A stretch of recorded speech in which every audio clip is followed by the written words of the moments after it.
प्रत्येक मानव के अंदर अपना टैलेंट छुपा होता है, प्रतिभाएं छुपी होती हैं, अनेकों संभावनाएं छुपी होती हैं।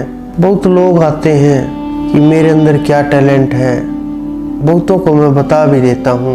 कुछ लोग रह जाते हैं, सबको समय नहीं दे पाते हम। कुछ लोग अपने टैलेंट को दबा लेते हैं समाज के भय से, परिवार के डर से, या परिवार वाले उसके टैलेंट को दबा देते हैं कि कोई जैसे कहे कि मैं पेंटिंग करूंगा, मुझे पेंटिंग करना अच्छा लगता है, परिवार वाले कहते हैं अरे नहीं, हमारा कार्य नहीं ये पेंटिंग करना, कहाँ से उठा करके ले आए, नहीं कामयाब हो गए, इस पेंटिंग वेंटिंग को साइड करो और किताबें उठाओ और पढ़ाई के ऊपर ध्यान दो।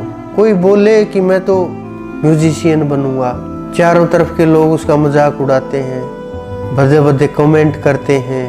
म्यूजिशियन की तो बात छोड़ो, वो वाद्य यंत्रों को हाथ भी नहीं लगा पाता।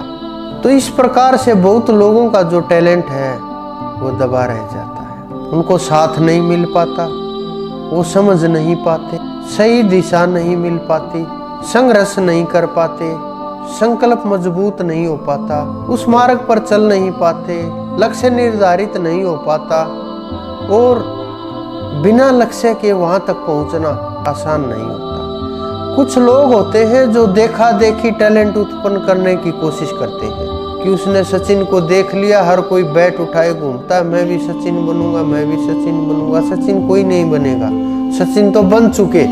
आप अपने नाम से प्रसिद्ध हो सकते, लेकिन सचिन तो बन चुके। कोई और रेसलिंग का देख लिया कुछ दिन, तो वो फिर उसके वो भूत सवार हो गया कि मैं यही गेम करूंगा। फिर कोई गाने वाला देख लिया कि भीड़ लगी हुई थी, वो गा रहा था माइक उठा करके, अरे मुझे तो ऐसा ही बनना है।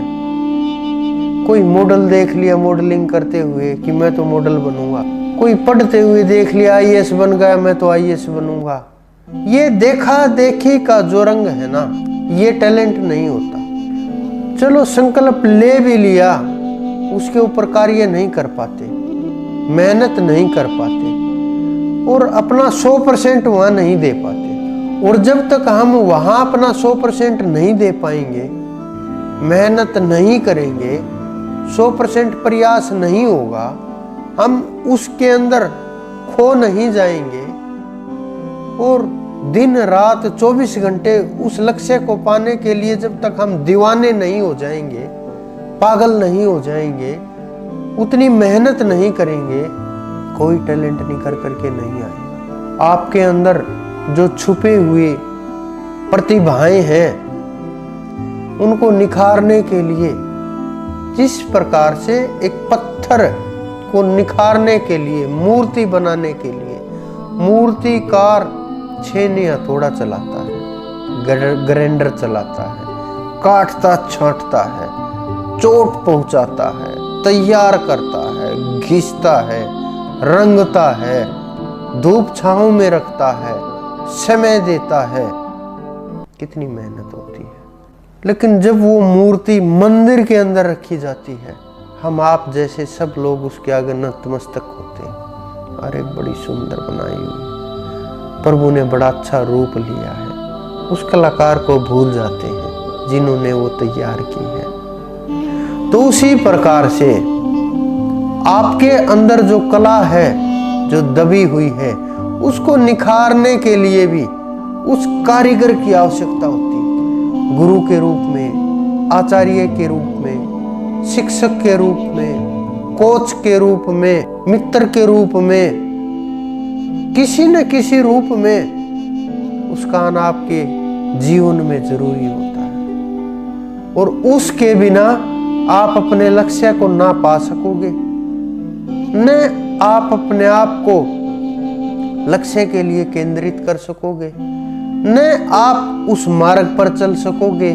क्योंकि बिना मार्ग का भेदी, बिना जो आपने करना है, बिना उसका मास्टर आप नहीं जान पाएंगे, इतनी मेहनत नहीं कर पाएंगे। जब आपके ऊपर वो खड़ा हो करके एक एक पल का हिसाब लेगा, आपको तैयार करेगा, उस रास्ते के ऊपर ले करके जाएगा, आपको चाहे आप प्यार से मानो, डांट फटकार से मानो, किसी भी प्रकार से मानो, लेकिन आपको उस दिशा में आपके लक्ष्य तक रास्ता बनाते हुए आपको वहां तक जो पहुंचा सके उसकी भी खोज करनी होगी, उसकी सुननी भी होगी, माननी भी होगी, रास्ते पर चलना भी होगा। नहीं, अकेला टैलेंट पहचानने से नहीं होगा, संघर्ष करना पड़ेगा, मेहनत करनी पड़ेगी, खून पसीना बहाना पड़ेगा,